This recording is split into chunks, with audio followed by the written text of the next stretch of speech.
الشيطان الرجيم بسم الله الرحمن الرحيم ذلك الكتاب لا ريب فيه هدى للمتقين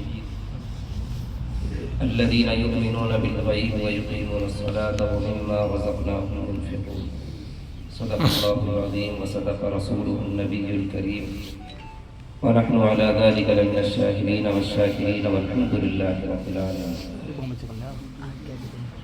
قرآن کریم میں اللہ تعالیٰ کا ارشاد فرماتے ہیں ذالک الکتاب لا ریب فیہ ھدی للمتقین۔ اس کی تفسیر میں حضرت مفتی سعید صاحب پالنپوری رحمۃ اللہ علیہ نے تفسیر ہدایت القرآن میں لکھا ہے جلد 8 میں جلد نمبر 1 میں کہ قرآن کریم اللہ رب العزت کی وہ کتاب ہے جس میں شک نہیں کیا جا سکتا ہے۔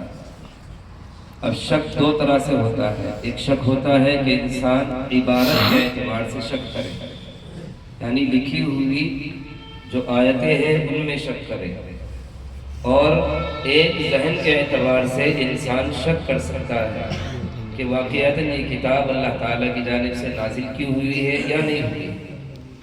تو لکھے ہوئے کے اعتبار سے تو اللہ نے قرآن کریم میں بالکل واضح کر دیا ذالک الکتاب لا ریب فیہ، کہ اس کتاب میں لکھنے کے اعتبار سے ذرہ برابر کوئی شک نہیں ہے۔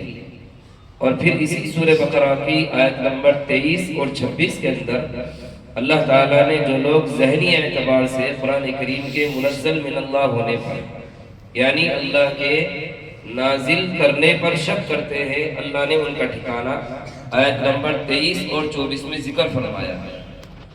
خیر بات یہ کہتی ہے کہ اس میں پہلے رکوع سے لے کر کے الف لام میم سے لے کر کے اور سورہ بقرہ کا جہاں دوسرا رکوع مکمل ہو رہا ہے واللہ علی کل شیء قدیر یا ایھا الناس اعبدوا ربکم الذی، اس سے پہلے 3 آدمیوں کا ذکر کیا۔ پہلے الذین یؤمنون بالغیب ویقیمون الصلاۃ ومما رزقناہم ينفقون۔ دیکھیے ہم جب سورہ فاتحہ پڑھتے ہیں تو وہاں لکھا ہے اہدنا الصراط المستقیم، اللہ ہم کو سیدھے راستے پر چلا۔ سورہ بقرہ کی جو ابتدا ہے وہ اس آیت کا جواب ہے اہدنا الصراط المستقیم کا، جبکہ ہم نے سورہ فاتحہ میں اہدنا الصراط المستقیم کہہ کر کے اللہ سے یہ کہا اللہ ہمیں سیدھے راستے پر چلا دیجیے، اور سیدھا راستہ الذین یؤمنون بالغیب ویقیمون الصلاۃ ومما رزقناہم ينفقون، یہ اس کا جواب ہے کہ سیدھا راستہ یہ ہے کہ اللہ پر بن دیکھے ایمان لاؤ، وَيُقِيمُونَ الصَّلَاةَ اور نماز کو قائم کرو، وَيُؤْتُونَ الزَّكَاةَ وَمِمَّا رَزَقْنَاهُمْ يُنْفِقُونَ، اللہ نے جو رزق تمہیں دیا ہے اس رزق میں سے زکوٰۃ ادا کرو۔ اور پھر اللہ نے فرمایا وَالَّذِينَ يُؤْمِنُونَ بِمَا أُنزِلَ إِلَيْكَ وَمَا أُنزِلَ مِن قَبْلِكَ وَبِالْآخِرَةِ هُمْ يُوقِنُونَ، اور نتیجہ پھر اس کے بعد کیا ہوگا أُولَٰئِكَ عَلَىٰ هُدًى مِّن رَّبِّهِمْ وَأُولَٰئِكَ هُمُ الْمُفْلِحُونَ۔ نتیجہ یہ ہوگا کہ جو اب سے پہلے کتابیں نازل ہو چکی، وہ توریت ہو، زبور ہو، انجیل ہو، یا اب سے پہلے انبیاء علیہ السلام پر صحیفے نازل ہوئے ہوں، ان تمام صحائف پر اور ان تمام کتابوں پر ایمان لانے کے ساتھ ساتھ قرآن کریم پر ایمان لانے کے ساتھ ساتھ اپنے آپ کو سیدھے راستے پر چلانا ہے۔ جب تم سیدھے راستے پر چلو گے تو کیا ہوگا اولئک علی ھدی من ربہم واولئک ھم المفلحون۔ اللہ نے کہا، ہم نے کہا تھا سورہ فاتحہ میں سیدھے راستے پر چلا دے، اللہ نے یہ صفتیں بیان فرمائی کہ یہ ہے سیدھا راستہ، ایمان بالغیب، نماز قائم کرنا، زکوٰۃ دینا، اور اب سے پہلے جتنی کتابیں نازل ہو چکی ہیں ان کتابوں پر ایمان لانا اور پھر اس پر یقین کر لینا۔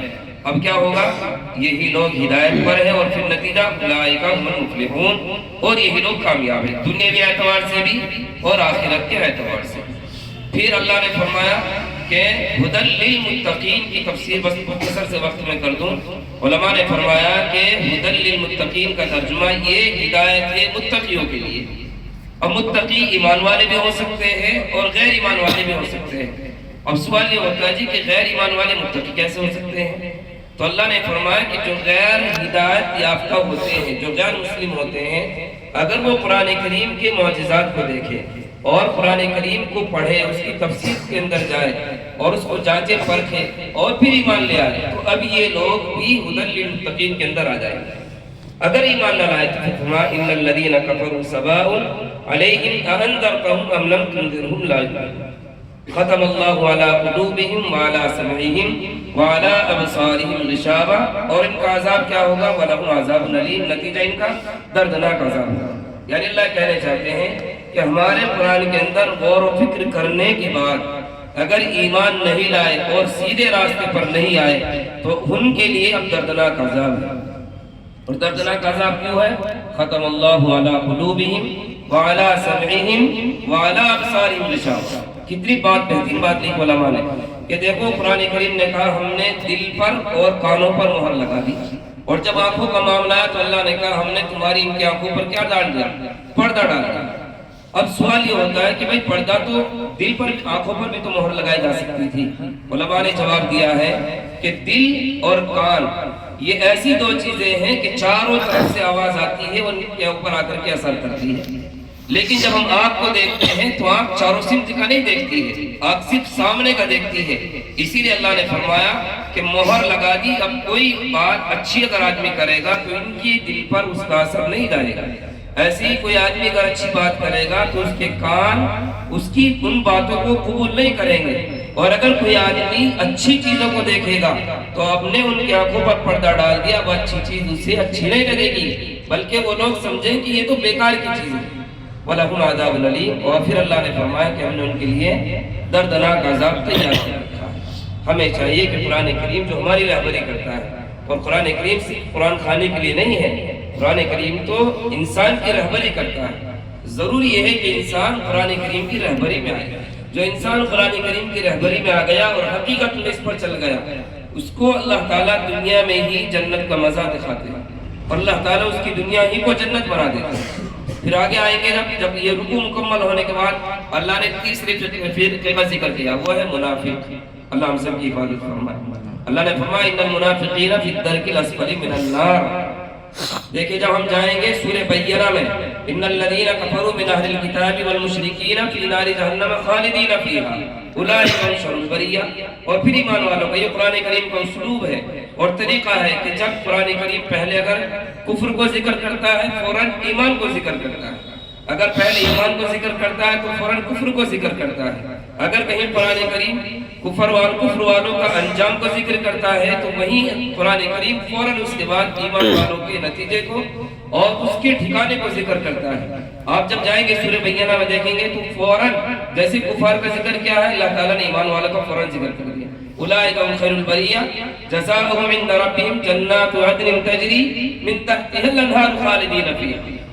اللہ نے فوراً بیان فرما دیا۔ اور جب منافقوں کا ذکر آیا تو اللہ نے فرمایا ان المنافقین فی الدرک الاسفل من النار، کہ منافقوں کا ٹھکانہ جہنم کی جو سب سے نچلا حصہ ہوگا وہ منافقوں کا ٹھکانہ ہوگا۔ کفار کے بارے میں اللہ نے نہیں کہا کہ جہنمی کا ٹھکانہ سب سے نیچے ہوگا، کیوں؟ وہ الگ نکل گئے، انہوں نے کہہ دیا ایمان نہیں لائے تو بس نہیں لائے۔